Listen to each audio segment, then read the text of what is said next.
আমি বিশাল, আপনি শুনছেন রাতের রহস্য। কানাডার রকি পর্বতমালার গভীরে, যেখানে পাইন গাছের জঙ্গল আর বরফ ঢাকা চূড়া আকাশের সাথে মিতালি করে, সেখানে এক বিশাল পাথরের দুর্গের মতো দাঁড়িয়ে আছে এক হোটেল, ফেয়ারমন্ট ব্যানফ স্প্রিংস। দিনের আলোয় এর সৌন্দর্য পর্যটকদের চোখ ধাঁধিয়ে দেয়, কিন্তু যখন সূর্য পাহাড়ের আড়ালে ডুবে যায় আর চাঁদের আলো তার পাথরের দেওয়ালে এক রহস্যময় আভা তৈরি করে, তখন এই দুর্গের অন্য এক রূপ প্রকাশিত হয়। এক এমন রূপ যেখানে শতবর্ষ পুরনো ইতিহাস, চাপা দীর্ঘশ্বাস আর কিছু অতৃপ্ত আত্মার কাহিনী ফিসফিস করে কথা বলে।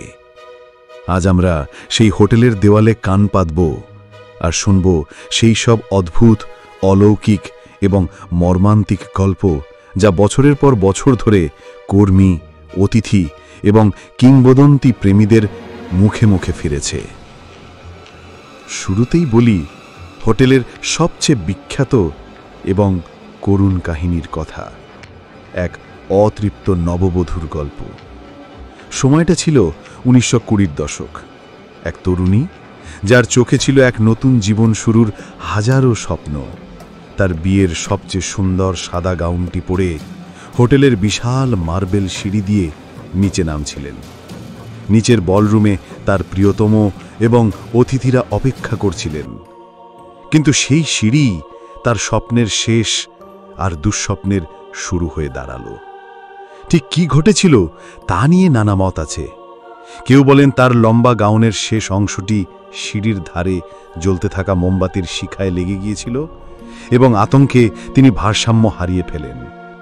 অন্যরা বলেন তার হাই হিল জুতো সিঁড়ির ধাপে আটকে যায় এবং তিনি শটান নিচে পড়ে যান, যার ফলে তার ঘাড় ভেঙে যায়।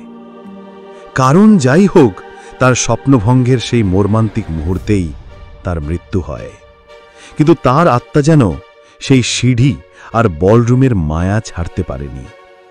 এরপর থেকেই হোটেলের কর্মীরা এবং বহু অতিথি গভীর রাতে এক অদ্ভুত অভিজ্ঞতার কথা বলেছেন।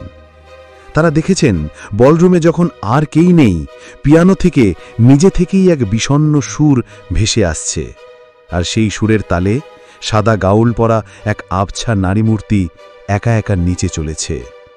তার মুখে ঘোমটা থাকায় মুখটি স্পষ্ট দেখা যায় না, কিন্তু তার নাচের ভঙ্গিমায় মিশে থাকে এক গভীর বিষাদ।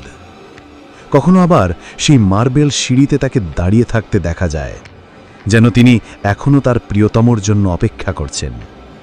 এই গল্পটি এতটাই জনপ্রিয় যে কানাডার সরকার তার স্মরণে একবার ডাক টিকিট এবং বিশেষ মুদ্রা প্রকাশ করেছিল। এই নববধূ যেন হোটেলের সবচেয়ে করুণ প্রতীক হয়ে পড়েছেন। এবার আসা যাক হোটেলের আর এক বিখ্যাত বাসিন্দা স্যাম ম্যাকলির কথায়। স্যাম ছিলেন 60 আর 70-এর দশকে হোটেলের একজন স্কটিশ বেলম্যান। স্যামের কাছে এই হোটেলটা শুধু চাকরির জায়গা ছিল না, এটা ছিল তার জীবন, তার ভালোবাসা। তিনি তার কাজে এতটাই নিবেদিত ছিলেন যে সহকর্মীদের প্রায়শই মজা করে বলতেন, চিন্তা করো না, আমি যদি মরেও যাই তবুও এই হোটেল ছেড়ে যাব না, আমি ফিরে আসবই। তার কথা যে এভাবে সত্যি হয়ে যাবে তা হয়তো কেউ ভাবেনি। মৃত্যুর পরেও স্যাম তার কথা রেখেছেন। বহু অতিথি এবং নতুন কর্মী স্যামকে হোটেলের বিভিন্ন তলায় দেখেছেন। তিনি তার পুরনো দিনের ধূসর ইউনিফর্ম পরে নিঃশব্দে নিজের কাজ চলে যাচ্ছেন। একবার এক অদৃশ্য দম্পতি গভীর রাতে হোটেলে পৌঁছান। তাদের ঘরের চাবি কিছুতেই কাজ করছিল না, আর ফ্রন্ট ডেস্কের কর্মীরা অন্য কাজে ব্যস্ত ছিলেন। ঠিক সেই মুহূর্তে একজন বয়স্ক অমায়িক বেলম্যান কোত্থেকে হাজির হন এবং হাসিমুখে তাদের ঘরের দরজা খুলে দেন। দম্পতি তাকে ধন্যবাদ জানালে তিনি শুধু মাথা নেড়ে করিডরের অন্ধকারে মিলিয়ে যান। পরে যখন তারা সেই বেলম্যানের প্রশংসা করার জন্য তার খোঁজ করেন, তখন হোটেলের পুরনো কর্মীরা তাদের বর্ণনার সাথে স্যাম ম্যাকলির ছবি মেলালে তারা চমকে যান। এ তো স্যাম, যিনি বহু বছর আগেই মারা গেছেন। স্যামের আত্মা আজও নাকি নতুন কর্মীদের সাহায্য করে হারিয়ে যাওয়া জিনিস খুঁজে দেয়। তাই তাকে হোটেলের সহায়ক ভূত বা দি হেল্পফুল ঘোস্ট বলা হয়। তার উপস্থিতি ভয়ের চেয়ে বেশি বিস্ময় জাগায়।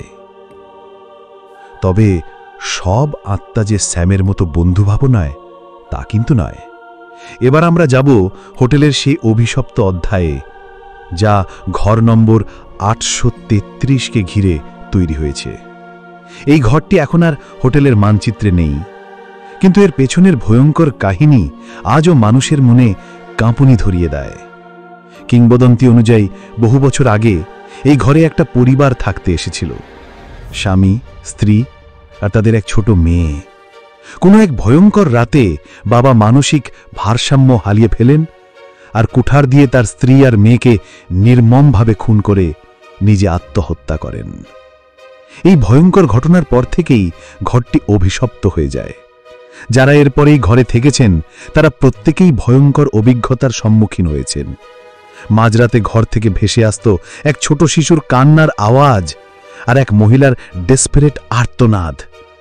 অতিথিরা ঘুম থেকে জেগে উঠে দেখতেন বাথরুমের আয়নার উপর ছোট ছোট রক্তাক্ত হাতের ছাপ, যা মুছার পরেও কিছুক্ষণের মধ্যে আবার ফিরে আসত।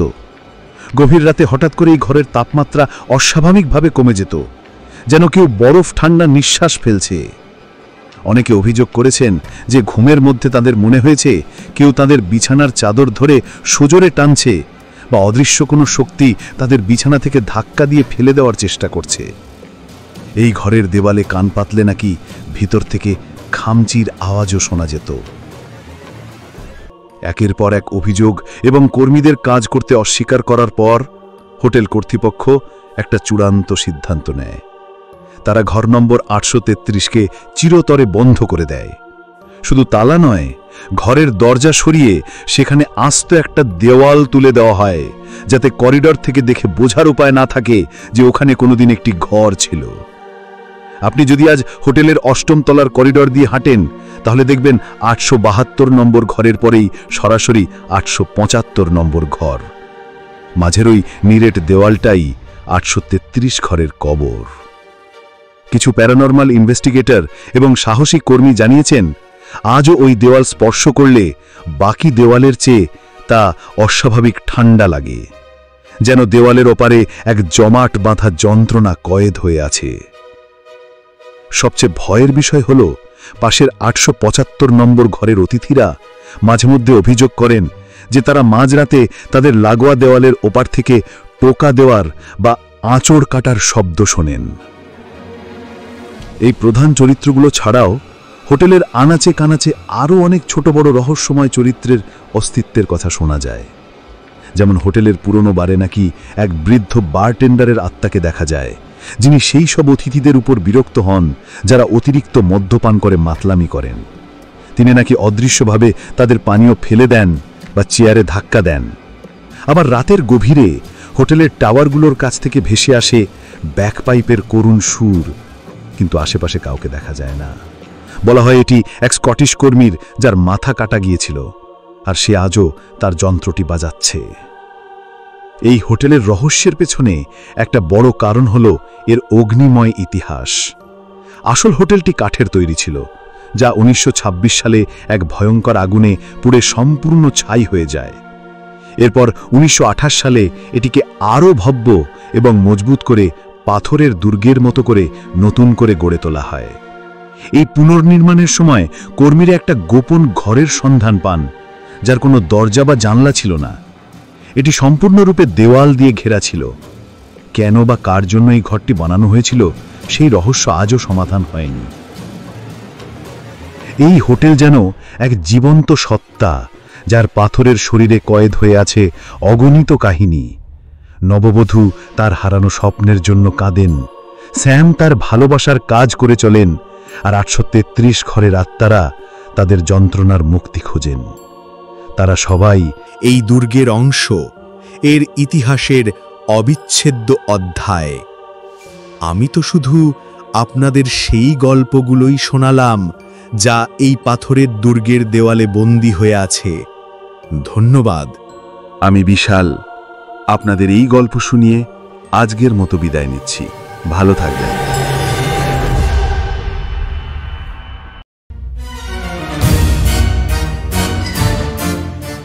শোনার জন্য ধন্যবাদ। আপনি শুনছিলেন রাতের রহস্য। শুনুন রাতের রহস্য প্রতি শুক্র ও শনিবার ইউটিউবে।